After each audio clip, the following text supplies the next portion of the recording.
Episode 2 of Admiral Talks. Did I think I'd be here? No. I'm here on a Wednesday recording. Let me tell you in advance, me, I know myself well. I'm a well-known procrastinator. I've been doing this for a long time.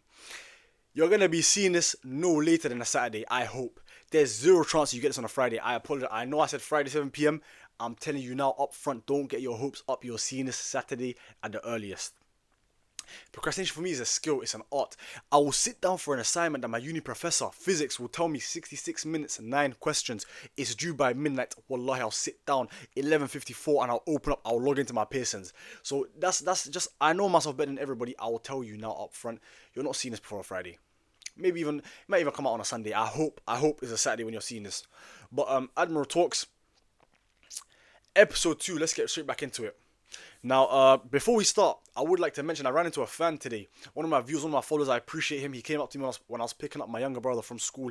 He said, "Yo, I've seen you on TikTok." I said, "Yeah, man." He said, "I love what you do. I love your storytelling." But he said, "Man to man on a dad thing, it's just me and you here." He asked me, he came in real close and he asked me, he said, "Yo, you see your vocabulary. You have very wonderful vocabulary. But is that actually the way you talk, or is it just an act?" I looked at him and I said, "Bro, if you're inquiring, the way I speak in my videos, is it part of my everyday is it my vernacular on a regular day? No, I do not call up my friend and say, 'Yo, man, I seen this one girl today, mashallah, she was so pretty, her beauty was ineffable.' Never. They will look at me like I'm one alien, or I'm arguing with a sibling of mine. I'll just pull up, for example, we're arguing, I'm just saying perfunctory instead of saying insincere. Never.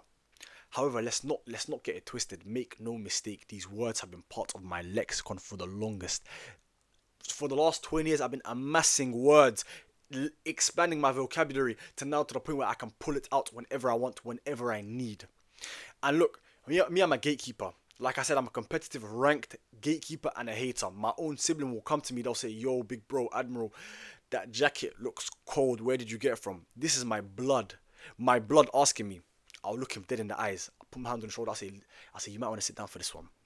As soon as I left that store, as soon as I left that shop, 5, 6, 7 steps after I had left that exit, I hear a boom. Turn around, I see Rick and Morty flying away in their spaceship. They've blown up that shop. I would love to help you out. I would love to tell you where I got this jacket from. But I'm doing you a favor. I'm saving you time. You go to that location, you're just going to see biohazards and a government crime scene. Just take it from me. You're not going to get this jacket. That's my own siblings. But one thing I don't do is I don't gatekeep knowledge from anybody. So for everybody who's curious, what's my vocabulary? How did it get so good? How did I get such a refined vocabulary? Read books. In my youth, I was in trouble for reading in class. I'll finish an assignment. My teacher will give me work to do in a classroom. We'll finish it. I'll reach into my bag, pull out a book, sit down and read. She'll see me from the corner of the room. Her hating self will come to me. She'll come to my table. I'm quiet. Not distracting anybody. She'll say, "Admiral." I'll say, "Yes, miss. Like, what's your problem? You're here just..." She'll say, "Why are you reading?" I'll say, "Woman, your eyes, do they work? I'll finish my studies you've assigned me. I've completed them. What do you want from me?"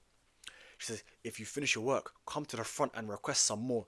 I looked at her, I was baffled. I said, so when I finished my work that I was given, you want me to come to the front of the classroom and ask for more work, as opposed to sitting here reading my book quietly? I said, "Woman, you've lost all sense." She said, "Get out of the classroom." To leave that classroom. But look, if you want to read, if you want to increase your vocabulary, expand your horizons, go and read books. You'll become intelligent, I swear to you.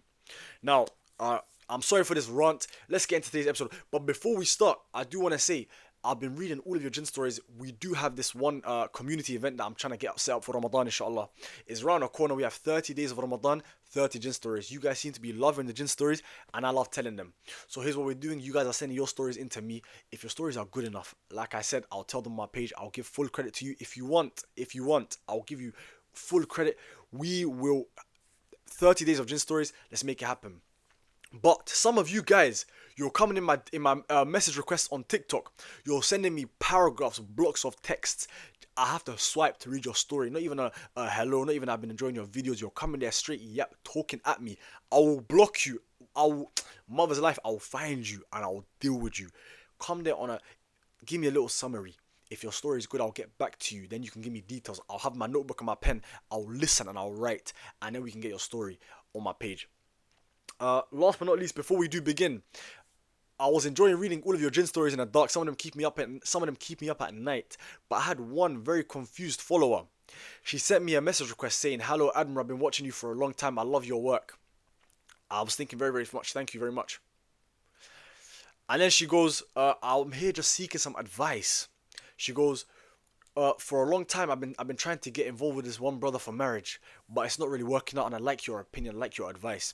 Now, me, I'm not a marriage guru. I'm 22. I've never even spoken to a girl on that thing. So you're coming to," but I said, "You know what? I cannot turn down a person in need." So I accepted her message request because again, I'm a little bit curious as well. Accept her request. Now, one day passes, 2 days passes, no message. Me, I love drama. I cannot get a story out of my head. So I get back to her, I said, "Sister, you can't come here, begin a wonderful story for me, and then just disappear halfway." She goes, "Oh, sorry, I didn't think you'd respond." She goes, I'm 27 years old. I've been speaking to this one brother for 2 years. I'm thinking, whoa, 2 years to decide if you want to get married to somebody, that's a bit long. But I don't say it because I'm not insensitive. You have to have a bit of emotional intelligence. So I keep my mouth shut. She goes, "I've been trying to get married to him for about 2 years now, but we're not really progressing anywhere." I'm thinking, whoa, okay, that's a lot to take in. So I go, so I say to her, "How old is this brother?" She goes, "He's 30. I'm thinking, oh, at first I was under the assumption maybe he's a young guy, 24, 25. Maybe she had fallen for a guy a bit younger than her, and he was trying to find his feet, and he wanted to become an established man before marrying her. But he's 30 years old playing these games. I'm thinking, wow. But again, I keep it to myself.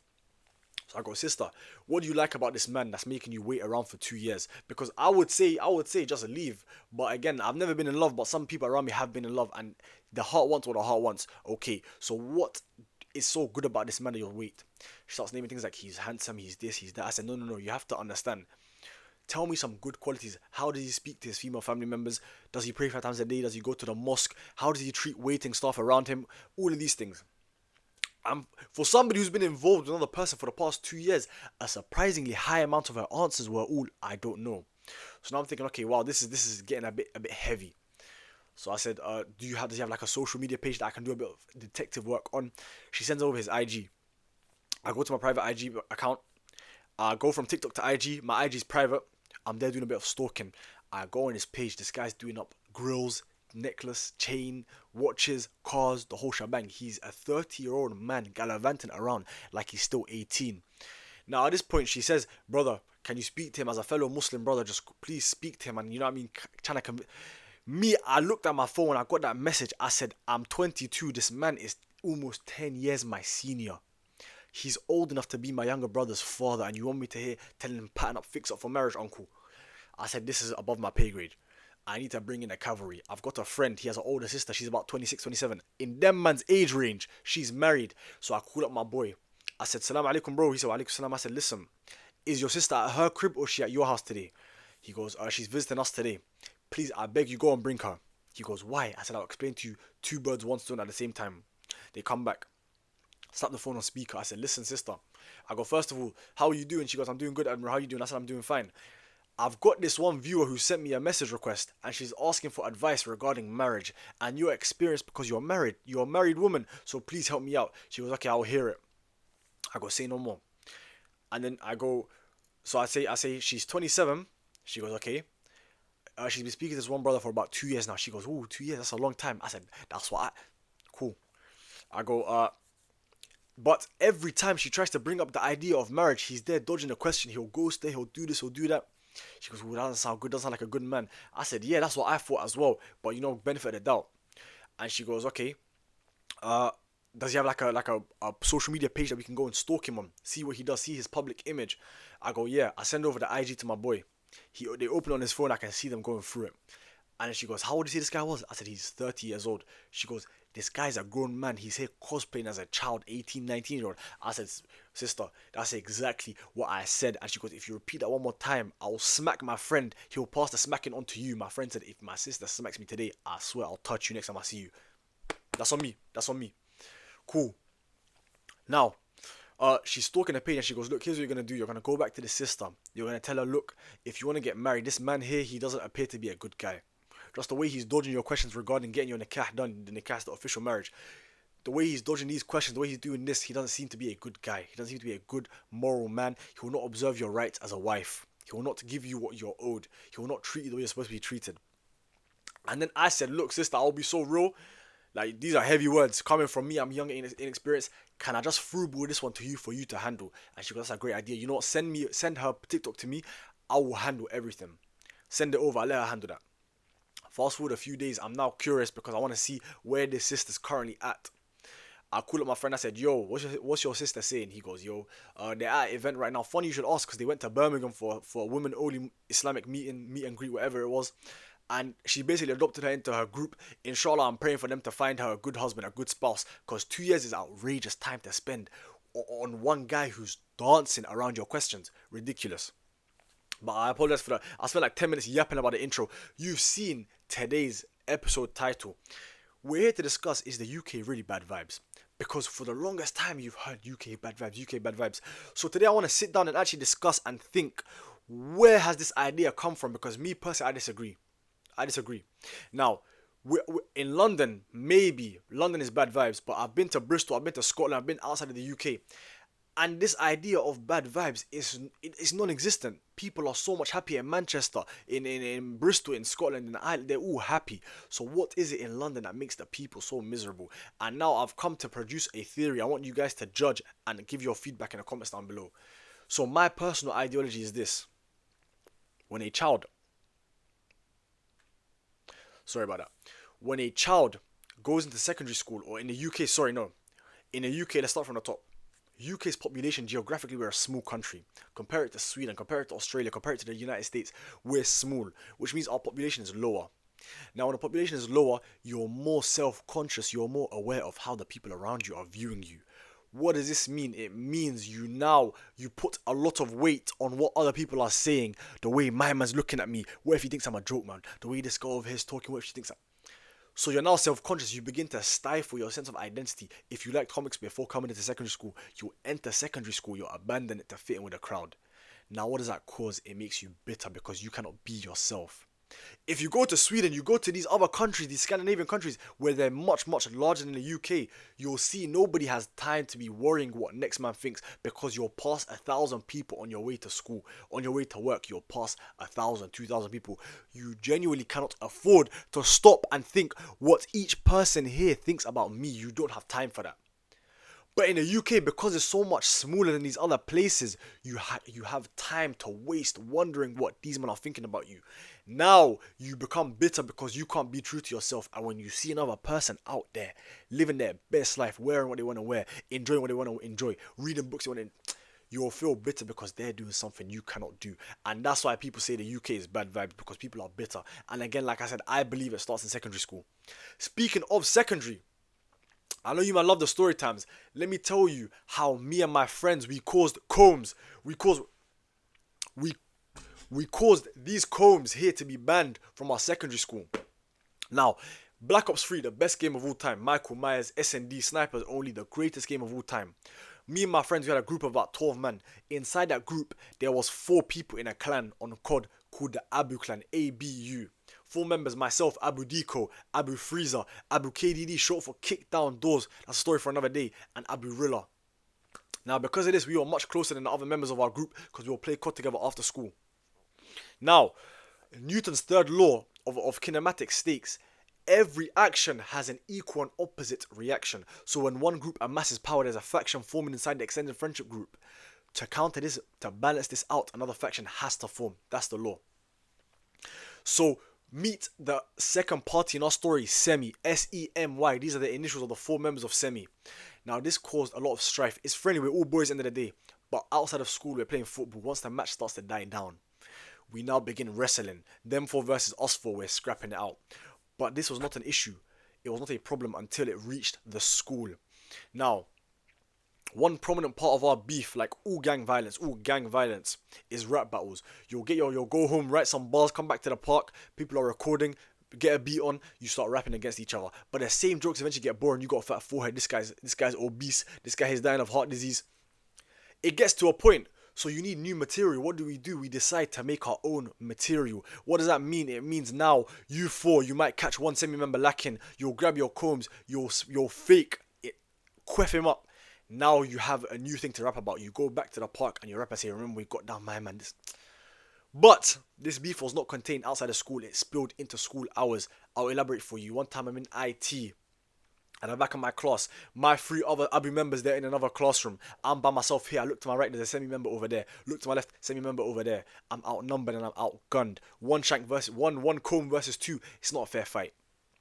After the lesson, I'm trying to leave that classroom to go and link up with my fellow members. Out of nowhere, I get grabbed. They grab me, drag me back to the back of that classroom, throw me onto a table. The other two semi-members, they enter that classroom. They must have planned this assault. Enter that classroom. Now, they start attacking me. I'm trying to fight back as best as I can. One of their combs pierces my jacket, rips it open.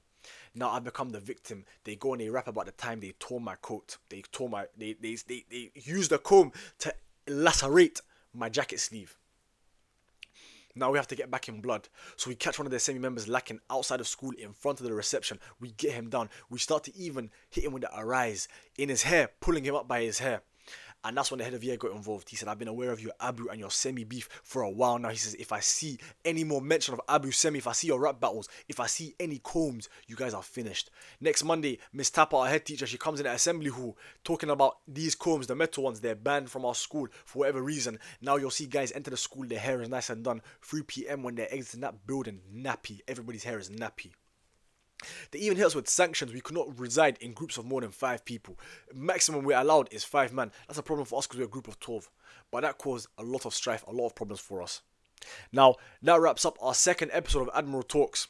Me, if you've been watching me for a long time, you understand I'm horrible at endings. Whenever I'm trying to end my stories or a video, I botch it so heavily. So me, I never script anything. I sit down and I just yap in front of a camera. My stories, my podcast, I just sit and I just talk. However, for this ending here, I'm ashamed to announce I have scripted. I've got one written down here. It says, thank people for tuning in. Thank you so much for tuning in to episode 2 of Admiral Talks. Ask them to send more stories. Yes, Ramadan is around the corner. We have 30 days, 30 jinn stories. The jinn, they're lock off right now. The jinns are they're in prison for the next month of Ramadan. We can talk about them freely with no fear of repercussions. Please, guys, send in your stories. We'll get them cracking. And it says, mention the script and I'm bad at and he's already done this. Why are you still here for? That's a great question. Why are you still here for? Thank you for watching, guys. Subscribe, share the podcast. Make sure you're there for the TikTok. Every single day we'll have a new story for you.